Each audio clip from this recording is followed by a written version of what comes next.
காலை உணவு சத்தான தோசை. பிள்ளைங்கள் சாப்பிடுறதா கூட இந்த தோசையை விரும்பி சாப்பிடும். மாவை எடுத்து இப்படி ஊற்றி கொள்ளுங்கள். கேரட்டை தூவி கொள்ளுங்கள்.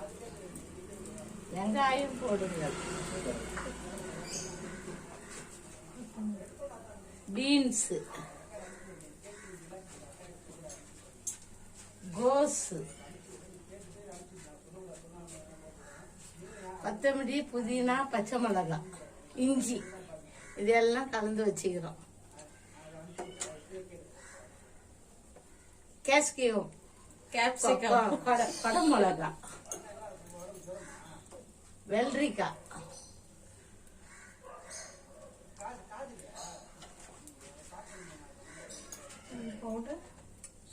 பிள்ளைங்களுக்கு சளி பிடிக்காது. மழை காலம் வந்துச்சு, சளி பிடிக்காது இருக்கும். மிளகு, ஜீரகம், சோம்பு எல்லாம் ஒன்னா போட்டு அரைச்சி வச்சுக்கிறோம். அந்த பொடியை கொஞ்சம் தூவி கொள்ளுங்க. மேல ஆயில் பொரியறது.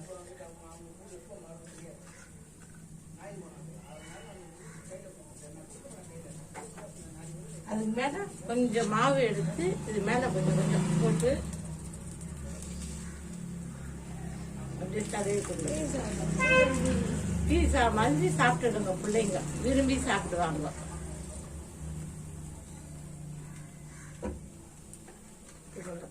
விருப்பம் இருந்தா நெய்யை கூட ஊத்திக்கலாம். நான் இப்ப வெறும் ஆயில் தான் ஊத்துறேன்.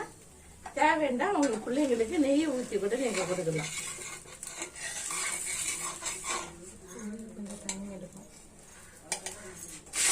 இது திருப்பி போட்டீங்கன்னா அது கொஞ்சம் டைம் எடுக்கும். பொறுமையா எடுத்துக்கிட்டுனா நல்லா பொரிஞ்ச உடனே பிள்ளைங்களுக்கு எடுத்து கொடுத்துடலாம். இன்ஷால்லா இது சாப்பிட்டு பாருங்க. சாப்பிட்டு பிள்ளைங்க ஹெல்த்தியா சாப்பிடும். சாப்பிடாத பிள்ளைங்க கூட சாப்பிட்டுடுங்க.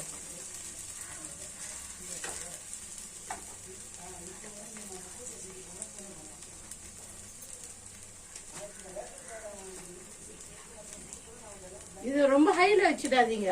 ஹைல வச்சா அப்புறம் இதெல்லாம் தீஞ்சு போயிடும்.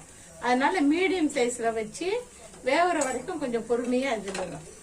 அதுக்கப்புறம் கொஞ்சம் பொறுத்து திருப்பி விடணும். இது முருகனோடனே உங்களுக்கு ஸ்மெல் வந்துடும், வாசனை.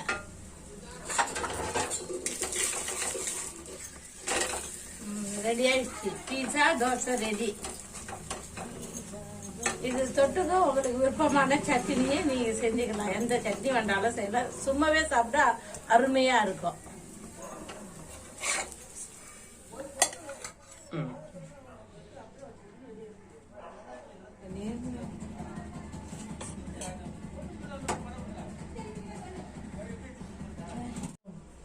இப்போ முட்டை சாப்பிடாத பிள்ளைங்களுக்கு, முட்டைக்கு சாப்பிடாத பிள்ளைங்க அது செஞ்சு தப்போம். உங்களுக்கு முட்டை சாப்பிடணும் போல இருந்தா இந்த முட்டையை போட்டுட்டு இதெல்லாம் தூவி விட்டுட்டு சாப்பிட்டுக்குங்க. வெங்காயம், நான் இப்போ ஒரு முட்டை போட்டுட்டேன்.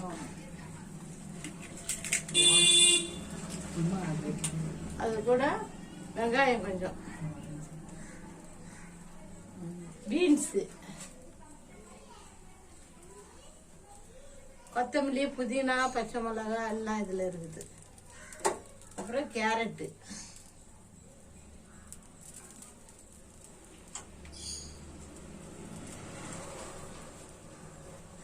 அப்புறம் வெள்ளரிக்காய், கோஸ்,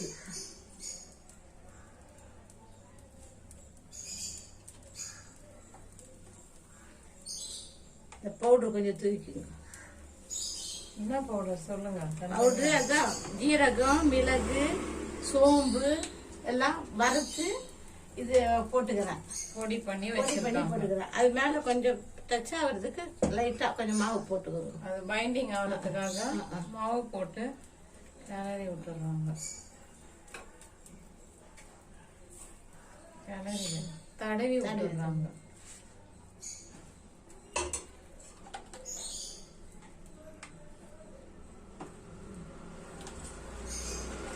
நல்லா ஆயில் ஊற்றிடுங்க.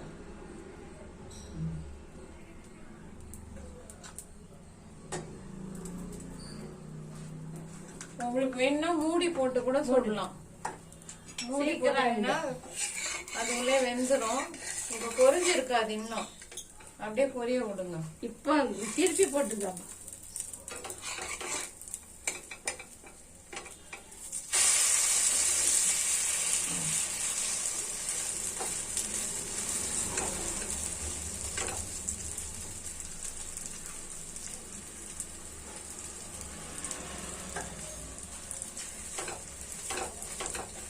திருப்பி போட்டுட்டேன். கொஞ்சம் பொரிக்கிறது வேவுறது கொஞ்சம் நேரம் ஆகும். கொஞ்சம் பொறுமையாக ஸ்லோவிலே வரும். ரொம்ப ஸ்லோவும் வேணாம், ரொம்ப ஹையும் வேணாம். மீடியம் சைஸில் வச்சு ஒரு உங்களுக்கு அது பொரிஞ்ச உடனே வாசனை வந்துடும். அப்பவுமே நீங்கள் கரெக்டாக ஆயிடுச்சுன்னு நினச்சிட்டு எடுத்து பரிமாறி சாப்பிட்டுக்கணும்.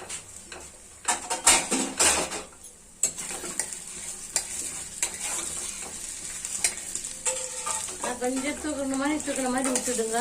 இல்லைன்னா அப்படியே விட்டா சூடுல மேல் பகுதி கரிஞ்ச மாதிரி ஆயிடும். பார்க்கறதுக்கு நல்லா இருக்காது.